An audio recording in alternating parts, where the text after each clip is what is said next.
Hi friends, ओकेसीओम पे एक बार फिर से आप सभी का स्वागत है। पेडागॉजी सीरीज के एक नए पार्ट यानी ईवीएस पेडागॉजी में आप सभी का एक बार फिर से स्वागत है। इस सीरीज में हम लोग ईवीएस के जितने भी पेडागॉजी के सेक्शंस के क्वेश्चंस होंगे उसको डिटेल्स में डिस्कशन करेंगे। साथ में एक क्वेश्चंस हर वीडियो में आपको दिया जाएगा जो कि आपको कमेंट बॉक्स में बताना है उसके आंसर, और अगर उस क्वेश्चन को जो है आंसर आपको अगले वीडियो में प्रोवाइड कराया जाएगा। इस वीडियो में लगभग 10 क्वेश्चन हैं जिसके आंसर आपको लास्ट में बताने हैं कितने आपके मार्क्स मिल रहे हैं। तो आपके जितने भी पेपर्स आने वाले हैं उसकी तैयारी में महत्वपूर्ण भूमिका निभाएगा क्वेश्चन सीरीज। तो चलो शुरू करते हैं बिना देर किए। पहला क्वेश्चन देखो, निम्नलिखित में से कौन सा वर्तमान पर्यावरण अध्ययन पाठ्यक्रम के 6 मुख्य थीमों में से एक नहीं है। यहाँ पे बेसिकली पूछा जा रहा है which one of the following is not one of the 6 broad theme of EVS in the present syllabus। यानी वर्तमान पर्यावरण अध्ययन पाठ्यक्रम के 6 मुख्य थीम हैं, ठीक है, उसमें से एक नहीं है। तो इसमें से ऐसा कौन 4 ऑप्शन दिए गए हैं जो कि नहीं है। पहला देखो, आवास नहीं है, या फिर हम चीजें कैसे बनाते हैं वो नहीं है पर्यावरण अध्ययन पाठ्यक्रम में, या फिर काम और खेल नहीं है, या फिर भोजन नहीं है। इसका आंसर आपको बताना है कि पर्यावरण अध्ययन के मुख्य 6 थीमों में कौन सा एक नहीं है। तो पहले का जो आंसर हो जाएगा सी नंबर, काम और खेल। यह जो है आपके पर्यावरण अध्ययन के पाठ्यक्रम के 6 थीमों में नहीं है, जबकि ये तीनों हैं। अगर आप लोग कहो, मैं इसको इसके सारे 6 जो थीम्स हैं मैं आपको बता देता हूँ। पहला देखो, परिवार और मित्र है। सेकेंड, खाना है। थर्ड, आपका आश्रय होता है। 4 आपका पानी है। 5 आपका यात्रा होता है। 6 चीजें जो हमें बनाते हैं और करते हैं, ठीक है। ये आपके हैं। परिवार और मित्र के मुख्य विषय के रूप में भी 4 विषय दिए जाते हैं, जैसे कि रिश्ते, कार्य और खेल, पशु, पौधे। इस तरह से ये इसके आंसर, इसको आपको बताना था इसमें गलत कौन सा है, सही नहीं है। और इस बात का ध्यान रखना, ये जो नहीं लगे रहते हैं इससे क्वेश्चन बहुत ज़्यादा गलत कराते हैं। तो इस बात का बहुत ही डीपली ध्यान रखना। क्वेश्चन नंबर पहले का जो आंसर हो जाएगा यहाँ पे सी नंबर होगा। क्वेश्चन नंबर सेकंड देखो, ईवीएस के किस विषय के अंतर्गत एक बच्चा यह सीखता है।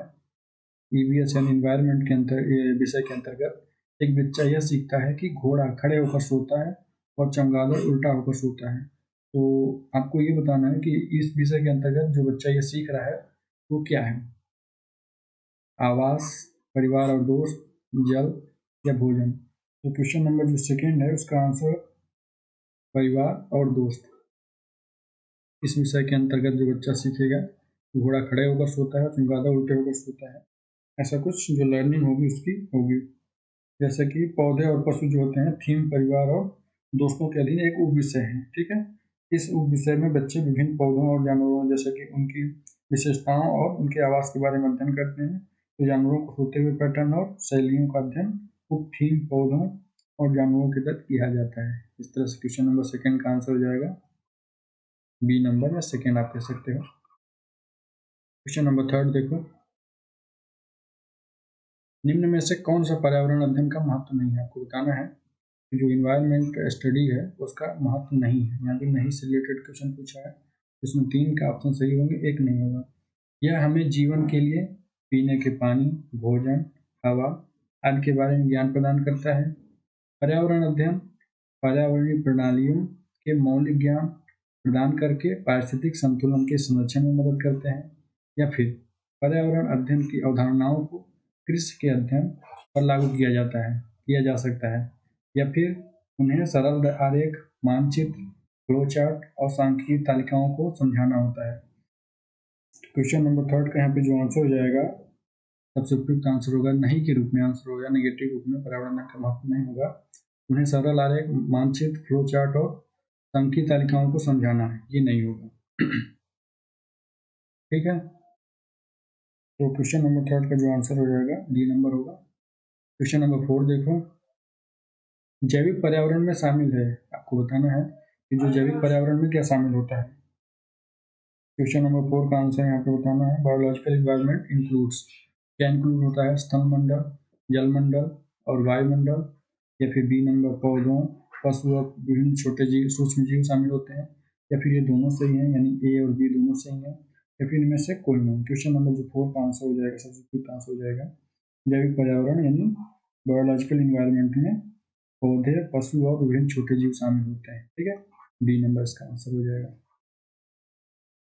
क्वेश्चन नंबर 5 देखो, कक्षा 1 और 2 में ईवीएस किसके माध्यम से पढ़ाई जानी चाहिए? जबकि क्लास 1 और क्लास 2 में जो ईवीएस का पढ़ाया जाता है, तो EVS in class 1 and 2 should be thought through, तो किसके द्वारा पढ़ाया जाना चाहिए? ऑप्शन देखो, भाषा, गणित और कविताओं के द्वारा, विज्ञान और सामाजिक विज्ञान के द्वारा, केवल विज्ञान के द्वारा, या फिर भाषा, गणित और विज्ञान तीनों के माध्यम से। यहाँ पे क्वेश्चन नंबर 5 का जो आंसर हो जाएगा, भाषा, गणित और कविताओं के माध्यम से पढ़ाई जानी चाहिए। क्लास 1-2 में जो बच्चे होते हैं वो काफ़ी छोटे होते हैं, इसलिए उनको उनकी जहाँ तक हो सके मातृभाषा में और उनको लॉजिकल रूप में और कविताओं के रूप में पढ़ाया जाना चाहिए, न कि गणित विज्ञान या फिर केवल विज्ञान या सामाजिक विज्ञान के रूप में पढ़ाया जाए। ईवीएस को बहुत ज़्यादा सीख पाएंगे। क्वेश्चन नंबर 5 का जो आंसर हो जाएगा ये नंबर होगा। क्वेश्चन नंबर 6 देखो, निम्नलिखित में से कौन भौतिक पर्यावरण का एक तत्व है?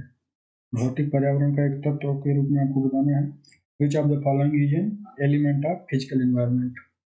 फिजिकल एनवायरनमेंट का एक तत्व कौन है? जंतु होता है, स्थलमंडल है, या फिर पौधे, या फिर ये तीनों। यहाँ पे क्वेश्चन नंबर 6 का जो आंसर हो जाएगा,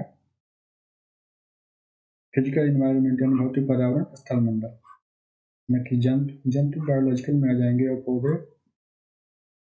पौधे में भी बायोलॉजिकल के रूप में आ जाएंगे, जबकि स्थलमंडल जो है फिजिकल एनवायरनमेंट होता है, स्थलमंडल। ठीक है, क्वेश्चन नंबर 6 का आंसर बी नंबर होगा।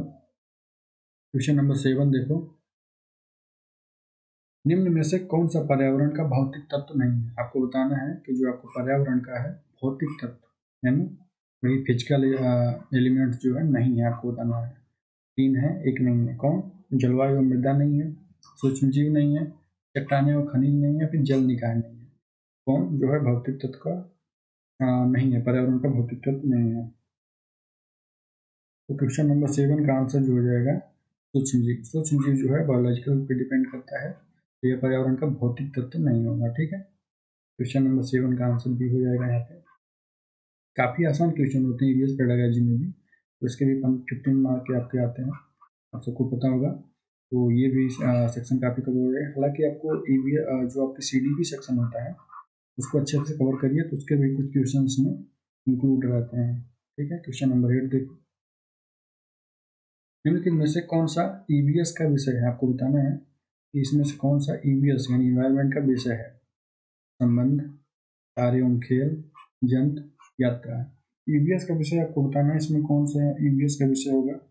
आप इसे इंग्लिश में भी देख सकते हो, संबंध को आप लोग रिलेशनशिप बोल सकते हो, कार्य एवं खेल को वर्क एंड प्ले, जंतु को एनिमल्स, और यात्रा को ट्रेवलिंग या ट्रेवल करना। ठीक है, तो क्वेश्चन नंबर 8 का जो आंसर हो जाएगा, ईवीएस का विषय नहीं है तो यात्रा।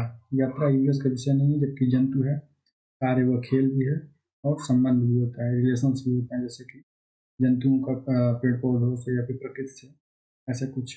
तो क्वेश्चन नंबर 8 का जो आंसर हो जाएगा डी, टूरिज्म, ट्रेवलिंग, ये सब ईवीएस के सब्जेक्ट नहीं होते हैं। क्वेश्चन नंबर 9 देखो, प्राथमिक स्तर पर यानी प्राइमरी स्टेज में, प्राइमरी लेवल पे ईवीएस के पाठ्यक्रम को कितने विषयों में वर्गीकृत किया जा सकता है या फिर किया जाता है? तो ईवीएस के पाठ्यक्रम को प्राइमरी लेवल पर कितने भागों में डिवाइड किया जाता है? 7 यानी 7, 6 या फिर 8 या फिर 4? कितने पार्ट किए जा सकते हैं या किए जाते हैं? क्वेश्चन नंबर 9 का जो आंसर हो जाएगा 6 पार्ट में, 6 भागों में डिवाइड करके बच्चों को पढ़ाया जाता है। 6 भागों को आप लोग इस प्रकार देख सकते हो, जैसे कि परिवार और दोस्त पहला भाग कह सकते हो, दूसरा भोजन, तीसरा जल, चौथा आवास, पांचवा यात्रा, और 6 नंबर जो है चीज़ें जो हमें बनाते और करते हैं। ये मुख्य थीम भी है ईवीएस की। ठीक है, तो ईवीएस टेक्स्ट बुक में विषयों को वास्तविक जीवन की घटनाओं, दैनिक चुनौतियों और सामयिक मुद्दों जिसमें पेट्रोल, ईंधन, जल, वन, पशुओं का संरक्षण, प्रदूषण, ये सब शामिल किया जाता है। तो इसमें प्रमुख है, ये 6 तीनों के अंतर्गत आएंगे। क्वेश्चन नंबर जो 9 का आंसर हो जाएगा 6 होगा। ये इस वीडियो का लास्ट क्वेश्चन है। ठीक है, अगर आप लोग इस जितने भी क्वेश्चन अभी हम लोग किए हैं तो उसके आंसर्स जो है कमेंट बॉक्स में बताना कितने क्वेश्चन आप लोगों के सही हो रहे हैं। 10 में 10 मिले हैं जिनको, उनको बहुत वेरी वेरी गुड। जिनको कम मिले हैं तो प्रैक्टिस करना हो तो 1-2 बार देखना, साथ में अगले वीडियो में कोशिश करना कि और ज़्यादा बेहतरीन तरीके से हो पाए। और साथ में क्वेश्चन अभी हम लोग देंगे जिसको आपको कमेंट बॉक्स में बताना है। क्वेश्चन देखो 10, कौन सा ईवीएस शिक्षण का उद्देश्य नहीं है? आपको बताना है ईवीएस शिक्षण का उद्देश्य नहीं है। तो 3 है इसमें ईवीएस शिक्षण के उद्देश्य, जबकि 1 नहीं है। कौन सा नहीं है? ऑप्शन देखो, पर्यावरणीय मुद्दों के बारे में एक जागरूकता विकसित करना, विशेष रूप से प्राकृतिक पर्यावरण के संबंध में बच्चे की जिज्ञासा और रचनात्मकता को पोषित करना, या फिर संबंधों को ढूंढने और समझने के लिए बच्चों को प्रशिक्षित करना, या फिर परीक्षा के लिए सभी नियमों और परिभाषाओं को सीखना ताकि वे आसानी से अपनी परीक्षा उत्तीर्ण कर सकें। क्वेश्चन नंबर 10 का यहाँ पे आंसर हो जाएगा, डी नंबर होगा। ईवीएस शिक्षण का उद्देश्य परीक्षा के लिए सभी नियमों और परिभाषाओं को सीखना है। अब परीक्षा के लिए कोई भी स्टूडेंट जो नियम और परिभाषाओं को सीखेगा तो फिर ईवीएस पढ़ाने का क्या मतलब, नियमों को जो सिखाना हो। इसलिए ये आंसर सही नहीं होगा, जबकि ये तीनों पर्यावरणीय मुद्दों के बारे में जागरूकता भी सबसे ज़्यादा जरूरत होती है, उद्देश्य होता है इसका। विशेष रूप से प्राकृतिक पर्यावरण के संबंध में बच्चों में जिज्ञासा और रचनात्मकता को पोषित करना, जिससे कि वो आगे चल के उस क्षेत्र में बेहतरीन काम कर सकें, सीख सकें। और क्वेश्चन नंबर 10 का जो सी ऑप्शन भी, ये भी सही है, संबंधों को ढूंढने, समझने और बच्चों को प्रशिक्षित करने में उपयोगी होता है। यानी क्वेश्चन नंबर 10 का जो आंसर हो जाएगा नेगेटिव रूप में, डी नंबर होगा। ये क्वेश्चन आपके लिए हैं जो कि आपको बताना है कमेंट बॉक्स में इसके आंसर्स को। देखो क्या है, भारत में मूल्यवान विद्या और जीविका से संबंधित शिक्षण के बाद प्राथमिक कक्षा के छात्रों को विद्यालय द्वारा रणथंभौर राष्ट्रीय उद्यान, ये भी बताना है रणथंभौर राष्ट्रीय उद्यान कहाँ है, किस राज्य में, राजस्थान में है या फिर मध्य प्रदेश में है या फिर यूपी यानी उत्तर प्रदेश में है, आपको बताना है। तो रणथंभौर राष्ट्रीय उद्यान ले जाया जाता है, यह छात्रों की मदद करेगा। किसमें मदद करेगा? बेसिकली पूछा जा रहा है कि मूल्यवान विद्या और जीविका संबंधी शिक्षण के बाद जो है प्राथमिक कक्षा के छात्रों को विद्यालय द्वारा एक टूरिस्ट जैसे कि रणथंभौर राष्ट्रीय पार्क में ले जाया जाता है। तो क्यों ले जाया जा रहा है, इसका क्या उद्देश्य है, ये छात्रों में क्या मदद करेगा? तो ऑप्शंस दिए गए हैं, प्रकृति के प्रति सम्मान विकसित करने में महत्वपूर्ण भूमिका निभाएगा, या फिर कक्षा अध्ययन को वास्तविक जीवन की परिस्थितियों से जोड़ने में मदद करेगा, या फिर पर्यावरण संरक्षण के लिए कौशल का विकास करने में मदद करेगा, या फिर बाह्य भ्रमण में दोस्तों के साथ मनोरंजन करना, ये इसका उद्देश्य होगा। तो यहाँ पे आपको आंसर इसके कमेंट बॉक्स में बताना है। अगले वीडियो में हम इसके आंसर्स को हम लोग प्रोवाइड करेंगे। और इस वीडियो को अगर आप लोग फेसबुक पे या फिर टेलीग्राम पे देखना चाहते हो, ये नीचे लिंक दिया गया है, साथ में डिस्क्रिप्शन बॉक्स में लिंक दिए गए हैं, वहाँ से भी आप लोग ज्वाइन कर सकते हो इसको। तो चलो आज यहीं तक इस वीडियो को समाप्त करते हैं। अगले वीडियो में हम लोग इसके आंसर्स को डिस्कस करेंगे। आप लोग कमेंट बॉक्स में बताना मत भूलना, और चैनल को अगर सब्सक्राइब नहीं किया तो सब्सक्राइब करना, वीडियो को लाइक करना और अपने दोस्तों में शेयर करना। ठीक है, यहाँ आज यहीं पे समाप्त करते हैं।